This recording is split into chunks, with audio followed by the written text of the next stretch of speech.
Tenemos, como siempre, la grata presencia de nuestro amigo Roberto León Parili, él es de Anauco, y vamos a hablar de ese tema que hemos tratado esta semana también, que es el tema de los pasajes aéreos. Es un tema que está bastante caliente en las noticias, en el acontecer nacional. Hoy, por ejemplo, tenemos una noticia última hora: Europa y Aerolíneas Argentinas aceptaron que el gobierno pague deuda en cuotas. Aerolíneas Argentinas firmó su acuerdo con el gobierno el miércoles, antes había firmado Europa, pero también la IATA está pidiendo que si suben en las tasas a SICAD 2, que ese compromiso se plasme en la Gaceta. Cuéntanos un poco, Roberto, cómo va este problema, por favor, y bienvenido al programa. Bueno, muchas gracias por la invitación, Pedro, y bueno, siempre ponernos en contacto con esa audiencia que tiene, que es muy grande en este programa y a través de las redes sociales también, ¿no? Sí, muchísimas Sí. gracias.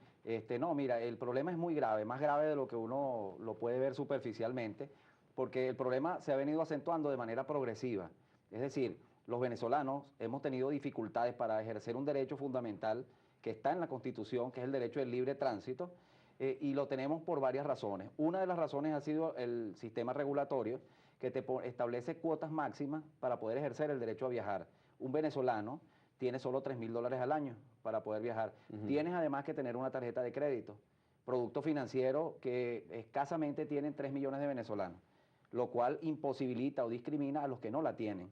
Pero además ahora se suma un problema adicional y tiene que ver con el problema de las aerolíneas.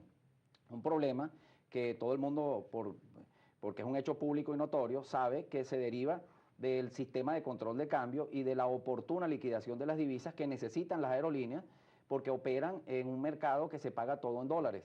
Una aerolínea, y para aclarar esto, porque muchos dicen, cónchale, que cuando echan combustible acá en Venezuela es gasolina barata, y todas estas cosas hay que aclararlas porque hay que entender el tema, ¿no? Ajá, porque el otro día yo estaba hablando con el presidente de las líneas, Asociación de Líneas Aéreas de Venezuela, y le toqué el tema y dice, no, la gasolina es a precio Así internacional, no es que les estén dando como garantía o para pagar una cuota de gasolina a precio nacional, sino internacional. Entonces, No, el el costo es completamente combustible distinto. es precio internacional, no es el combustible barato que todos ponemos cuando vamos con el vehículo a la bomba de gasolina.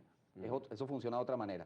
Pero bueno, de cualquier manera las aerolíneas se mueven en divisas y si no tienen la liquidación oportuna de las divisas, tienen un verdadero impacto financiero.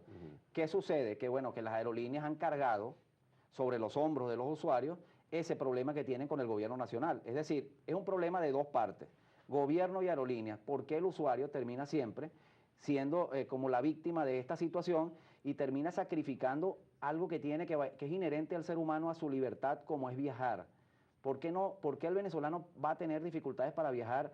Un venezolano que trabaja, otro que lo necesita por situaciones de salud, otro porque quiere, un abuelito, por ejemplo, que quiera ir a ver a su nieto después de tanto esfuerzo en un país y que no pueda viajar porque el pasaje es muy caro, porque no tiene una tarjeta de crédito. Oye, es verdaderamente terrible esa situación, ¿no? Sí, Roberto, yo quería preguntarte por un ejemplo, porque nosotros vemos que hay una intención del gobierno, se está tratando de lograr que tengamos tarifas más baratas. Yo primero quiero que tú me aclares cómo son las tarifas, cómo se determina una tarifa de un pasaje aéreo, porque en Venezuela tiene que costar 3.000 y en Colombia ese mismo trayecto cuesta 1.000, y las diferencias, distintas categorías. Bueno, lo primero es que una operación de una aerolínea en cualquier parte del mundo establecen una cantidad de tarifas que van desde la A hasta la Y. Tú mencionaste la tarifa Yucatán en la entrada del programa, que es la más costosa porque es como de emergencia, es la que se compra para viajar mañana, para viajar en 3 días, en 5 días. Y Bueno, es la más cara porque es de emergencia. obviamente. Entonces, bueno, ¿qué sucede? Que nosotros hemos perdido todo el abanico de tarifas y nos quedamos solo con la tarifa cara. De hecho, eso trae adicionalmente un problema, y es que tú no puedes tramitarse en COEX holgadamente, tú no puedes planificar tu viaje, pagar el hotel, reservar, hacer todo lo que un viaje requiere, porque te enteras que vas a poder viajar 10 días, 15 días antes del vuelo. Cuando se liberan esos pasajes que son bastante escasos, que no se están vendiendo. Y que, como decíamos, son los pasajes más caros porque los estás comprando para viajar inmediatamente. Ahora, ¿por qué en Venezuela las aerolíneas han cerrado esto?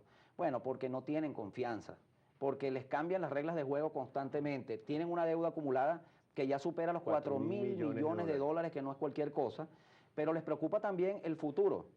No es nada más cobrar una deuda pendiente, es cómo van a seguir operando, cómo se van a liquidar ahora, de ahora en adelante, estas, o si se va a acumular de nuevo deuda. Entonces, el término confianza es lo que hace falta para que las aerolíneas abran nuevamente el abanico de posibilidades y el usuario pueda tener muchas tarifas. El que compra primero, compra meses antes, va a tener una tarifa más económica. El que compra económica va a tener mejor tarifa que el que va en primera clase. Toda esa gama de tarifas pudiesen estar disponibles, pero bajo un elemento de confianza y una operatividad normal de las aerolíneas, que es lo que nos está ocurriendo en Venezuela. Por eso creo que comenzaron al revés. La medida que se tomó, lo único cierto que yo te puedo decir que hoy tenemos es que a partir del 1 de julio, la tasa que se va a aplicar al pasaje es la tasa SICAD 2. Eso es lo único cierto. Pero no sabemos cómo van a quedar las tarifas, si se van a abrir opciones, si la de 3.000 va a bajar a 1.000, si la de 1.500 para ir a los Estados Unidos va a bajar a 600 como desde Bogotá, no lo sabemos. Claro. Ahora, Roberto, hay un esfuerzo del gobierno porque se bajen esas tarifas y que no paguemos todo Yucatán. ¿Recuerdas esa tarifa Yucatán? Porque cuando pregunté cuál es esa, la Y de Yankee, Y de Yucatán, es la más cara. Pero fíjate, tenemos un pasaje que cuesta $3.000 ahorita, una tasa de 10 que es la SICAD 1, costaría 30 millones. Si ese pasaje nos los bajan a $1.000, pero pasa a SICAD 2, que es una tasa de 50 dólares, nos quedarían en 50 millones, casi que es el doble el pasaje, 30 60% de aumento, lineal en el mejor de los casos.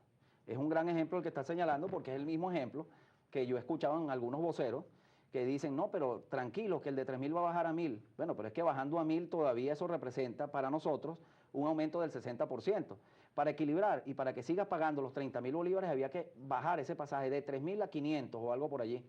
Esto es verdaderamente imposible o difícil en la situación que se está viviendo actualmente. Por eso decimos que para nosotros no es una buena noticia que nos pasen al SICAD 2. El SICAD 2 es una mala noticia. Eso representa mayor dificultad para la compra de un pasaje, más caro el pasaje, ¿no? Esto también nos lleva a esta pregunta. El gobierno va a fijar precios de boletos aéreos tasa SICAD 2, pero esto lo saqué de un tuit de Anauco. La deuda del gobierno con las aerolíneas la vamos a pagar los usuarios con pasajes a SICAD 2 con un aumento del 500%. ¿Tú me puedes explicar esto? Sí, mira, decíamos que creo que actuaron al revés. Yo creo que primero debieron sentarse con las aerolíneas, hacer un cronograma de pagos que lo han venido aceptando muchas de ellas, pero a regañadientes. Por allá te dicen, oye, estamos firmando porque mejor algo que nada. Así no se hacen los negocios. Yo creo que los negocios tienen que buscarse los puntos de equilibrio para que todas las partes salgan beneficiadas, sobre todo cuando hay derechos de por medio. Si una aerolínea tenía el derecho a recibir esos dólares a tiempo y se los están pagando tarde, oye, y le cambias además las condiciones, que si no era 6:30 horas a 10, todas esas situaciones debieron haberlas resuelto primero antes de aumentar el tipo de cambio a SICAD 2. Es decir, ¿por qué empezar por el usuario? Pague usted más caro y nosotros después que usted pague más caro, nosotros vamos a arreglar con las aerolíneas, que tengo entendido que le van a pagar de aquí al 2016. Por eso creo yo, lo sentimos así los usuarios, que nos terminamos nosotros resolviendo el problema del gobierno y las aerolíneas y pagando esa gran deuda que se ha venido acumulando, que como decíamos ya va por más de 4.000 millones de dólares, que no es cualquier cosa. ¿Crees que esto nos pueda abrir a la competitividad si se paga esta deuda y que al haber más aerolíneas que vuelvan a trabajar en Venezuela, porque algunos si no están operando no están vendiendo boletos? Pero me contestas después de esta pausa, Roberto. Ya.